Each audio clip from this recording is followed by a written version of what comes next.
একটা সিক্রেট বলো যেটা অ্যাপ্লাই করলে অন্তত মানুষ ফার্স্ট না হোক অন্তত টপ 10 এর ভিতর থাকতে পারে। এমবিবিএস লাইফের ক্ষেত্রে ম্যারিড লাইফটা ভালো হবে নাকি আনম্যারিড লাইফটা ভালো হবে? আপনি যে ট্রায়ও ক্র্যাক করেছিলেন অর্থাৎ মেডিকেল, ডেন্টাল ফার্স্ট, বুয়েট এবং বিউ ক্র্যাক করেছিলেন, এটা সিক্রেটটা কি? তোমার তো অ্যাটলাসের মালিক, সাথে টাকাও অনেক ইনকাম করছে, আইফোনও কিনে ফেলছো, বিয়েটা কবে করবা? না, ডাক্তারের লোগো থাকলে পকেটে, মেয়ে আসবে রকেটে। মেয়ে প্রপোজ করছে। মেয়েরা ছলনাময়ী। ভাই এইসব মিঙ্গেলদেরকে এখানে কেন আনোস? বাড়িতে পাত্তা দেয় না। এই ভিডিওতে দেখে সবাই পাত্তা দিবে এবার। তো হে গাইস, আসসালামু আলাইকুম সবাইকে, কি অবস্থা সবার? It's myself Masum and welcome to my new blog. আজকের ব্লগটা খুবই ইন্টারেস্টিং হতে যাচ্ছে, কারণ আজকের ব্লগে আমি যাচ্ছি মেডিএম গ্র্যান্ড সেলিব্রেশনে, যেটা হয়েছিল বঙ্গবন্ধু ইন্টারন্যাশনাল কনফারেন্স সেন্টারে। তো প্রথমেই আমি চট্টগ্রাম রেলওয়ে স্টেশন থেকে ট্রেনে উঠে যাই, এবং আমি আর তানজিম ছিল আমার সাথে, এবং তানজিম হচ্ছে ফার্স্ট ক্লাসের টিকিট কাটে। বাট ফার্স্ট ক্লাসের টিকিট যে এত বাজে হবে সেটা আমরা কেউই ইমাজিন করতে পারিনি। প্রথমে হচ্ছে টিকিট ম্যান আমাদের টিকিটগুলো কালেক্ট করতে চলে আসে, এরপরে হচ্ছে আমাদের ট্রেন ছেড়ে দেয়, এবং উঠতে উঠতে আমরা চলে যাচ্ছিলাম। তারপর হচ্ছে দেখলাম যে তানজিমের কাছে চলে আসে একটা মেয়ে নামের পুরুষ। তারপরে হচ্ছে আমরা যাচ্ছিলাম, যাওয়ার পথে আমার ঘুম চলে আসে, সেজন্য আমি উপরে উঠে যাই, কারণ নিচে তো আর ঘুমানো সম্ভব না। এরপর আমি নিচে নেমে যাই এবং ক্যামেরা অন করে তানজিমকে বলি কতক্ষণ লাগবে, আর কিন্তু তানজিম লজ্জা পাচ্ছিল, সেজন্য আর কথা বললো না। তারপরে আমরা তেজগাঁও রেল স্টেশনে নেমে যাই, সবাই মিলে বন্ধুরা সবাই তেজগাঁও রেল স্টেশনে নেমে যায়, কারণ ওখান থেকে হচ্ছে বিআইসিসি কাটছে। তারপর আমরা কিছু খেয়ে নিই, এবং খেয়েতে হাঁটার সময় দেখতে পেলাম যে কেআইবি কনভেনশন হলে রেটিনার গ্র্যান্ড সেলিব্রেশন চলতেছে, এন্ড ওদেরাও দেখি দাঁড়ায় আছে। তোমরা রেটিনাতে কি করতেছো? হ্যাঁ, তারপর কিছুক্ষণ হাঁটার পরে আমরা চিন্তা করলাম না আর হাঁটা যাবে না, এবার একটা রিক্সা নিয়ে ফেলি, এন্ড আমি আর তানজিম রিক্সা করে চলে যাই বিআইসিসিতে। আসলে এই বিআইসিসিটা এত সুন্দর একটি জায়গা, আসলে এটা সামনে না দেখলে বোঝা যায় না, এতটা সুন্দরভাবে সাজানো হয়েছিল। তোহাত, তারপরে তানজিম, এদের সকলের ছবি বাইরে দেওয়া ছিল, অ্যান্ড ডেন্টালও ফার্স্ট, সেকেন্ড, থার্ড, ফোর্থ যারা ছিল তাদের সবার পোস্টার ছিল, সবাই এখানে ছবি তুলতেছিল, লাল গালিচা দেওয়া ছিল। সেটা পার করে আমি ভিতরের দিকে ঢুকছিলাম এবং চিন্তা করছিলাম কোথায় জানি গিফট দেওয়া হচ্ছে, সবাই গিফট নিচ্ছে, এবং আমাকে টোকেন দিয়ে দেওয়া হয়, এবং সেই টোকেন থেকে আমিও গিফটটা নিয়ে ফেলি, অ্যান্ড গিফট নিয়ে আমি আমার প্রোগ্রামের আউটফিটে রেডি হয়ে যাই। তারপর হচ্ছে আমি অ্যাপ্রনটা ট্রাই করি, কিন্তু অ্যাপ্রনটা আমার প্রথমে ছোট হয়ে যায়। তারপর আমি যে আবার ভিতরে গিয়ে আমি আমার অ্যাপ্রনটা চেঞ্জ করে নিই। তারপরেই হচ্ছে আমি একদম ভিতরে চলে যাই, সেখানে আমাদের শেখ হাসিনা মেডিকেল কলেজের সবাই বসেছিল, এবং সবার সাথে কিছুক্ষণ কথা বললাম, ভিতরে কিছু ক্লিপ নিয়ে। প্রোগ্রামটা ঘুরতে ঘুরতে আমি সবার ইন্টারভিউ নিই। তো চলো ক্লিপগুলো দেখে আসি। মেডিকেলে যে চান্স পাইছো, এই চান্স পাওয়ার পেছনে কার অবদানটা সবথেকে বেশি এবং কেন? অবদান বেশি হচ্ছে আমার মামার, কারণ হচ্ছে আমি যে কলেজে ভর্তি হইছি এটা প্রাইভেট কলেজ ছিল, যাবতীয় খরচ আমার মামাই দিছে, আমার মামাই নিয়ে গেছে। ইন্টারভিউ দিছে ওইখানেও মামাই বসেছিল, মানে মামার আগ্রহ অনেক বেশি ছিল। মেডিকেলে যে চান্স পাইছো, এই খবরটা সবার আগে কাকে জানাইছো এবং কেন জানাইছো?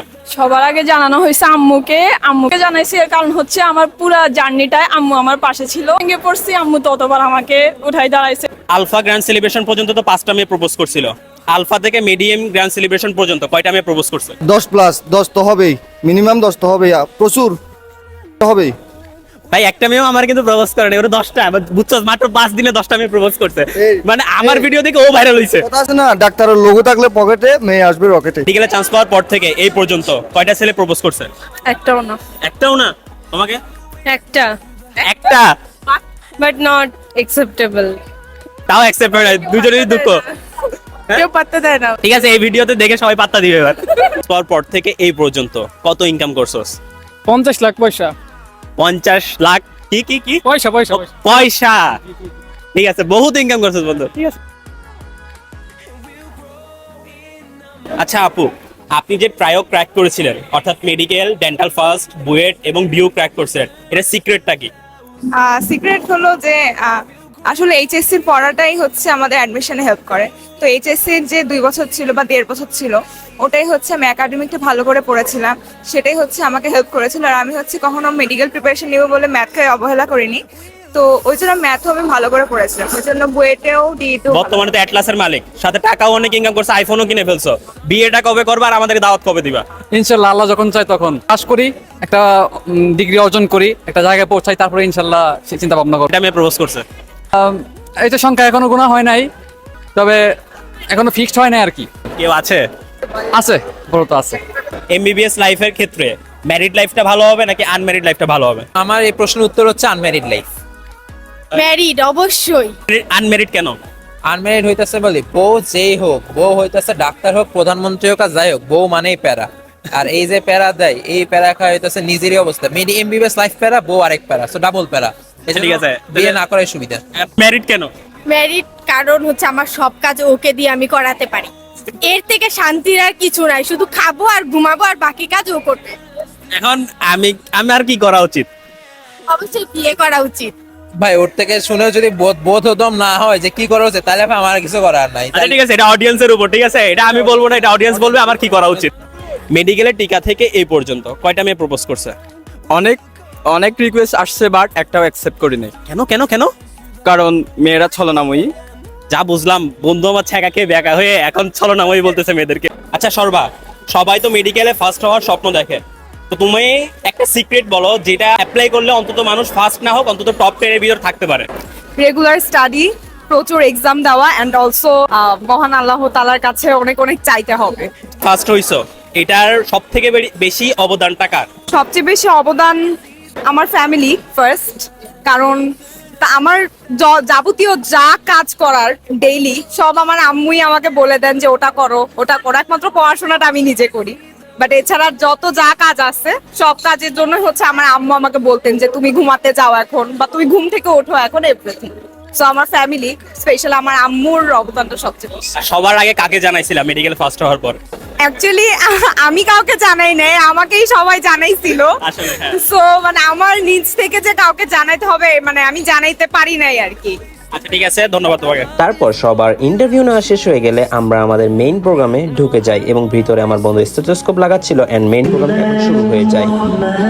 প্রথমে কোরআন তেলাওয়াত হয়, তারপর হচ্ছে জাতীয় সঙ্গীত হচ্ছিল এবং ওই সময় আমি আর মাহাদি একসাথে ভিডিও করলাম। এন্ড এরপরে হচ্ছে সবার প্রিয় শাকলাইন রাসেল স্যার তার বক্তব্য দেন। এরপর আমার ফ্রেন্ড তার ক্রেস্টের ছবি তুলতেছিল, আমি এখনো ক্রেস্ট পাইনি, অনেক হিংসা হচ্ছিল। তারপর আমাদের সেই মাহমুদুল হক জেসি ভাইয়া, যিনি এমআরসিপি এক্সামে সারা বিশ্বে প্রথম হয়েছে এবং ইতিহাসের সর্বোচ্চ মার্ক ধারণ করে, তিনি বক্তব্য দেন। এরপর হচ্ছে মেডিকেল এবং ডেন্টালে যারা টপ করেছিল তাদেরকে ক্রেস্ট প্রদান করা হয় এবং শেষ পর্যন্ত আমি আমার নিজের ক্রেস্টটাও পেয়ে যাই এবং অনেক খুশি লাগতেছিল তখন। এগুলো শেষ হওয়ার পরে হচ্ছে আমাদেরকে বিকালে ব্রেক দেওয়া হয় সবাইকে নাস্তা করার জন্য এবং নাস্তার আইটেম হিসেবে ছিল স্যান্ডউইচ, যেটা টুনা ফিশের, এবং পার্সোনালি ভালো না লাগলেও অন্যদের সবার ভালো লেগেছে। এরপরই হচ্ছে আমাদের সবাইকে কফি দেওয়া হয়, কফি খেতে পারি, আমরা সবাই কফি খাই অ্যান্ড লাঞ্চ ব্রেক শেষ করে হচ্ছে আমাদের মেইন কালচারাল প্রোগ্রামে আমরা ঢুকে যাই।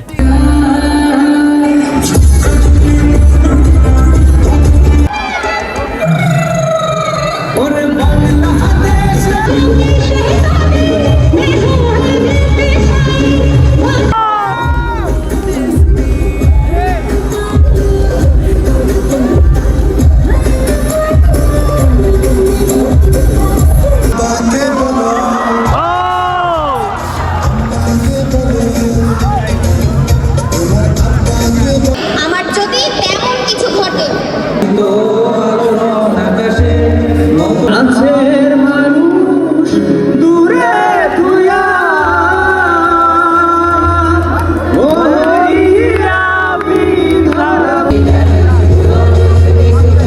শেষে মেধা তার একটি কবিতা আবৃত্তি শোনায় এবং কবিতা আবৃত্তি শেষ করার পরে হচ্ছে আমাদের সেই র্যাফেল ড্র রেজাল্ট দেয়, কিন্তু আসলে আমি কোনোটাই পাই নাই। এবং শেষে হয় সব থেকে ইন্টারেস্টিং যেই ইভেন্টটা, সেটা হচ্ছে কনসার্ট।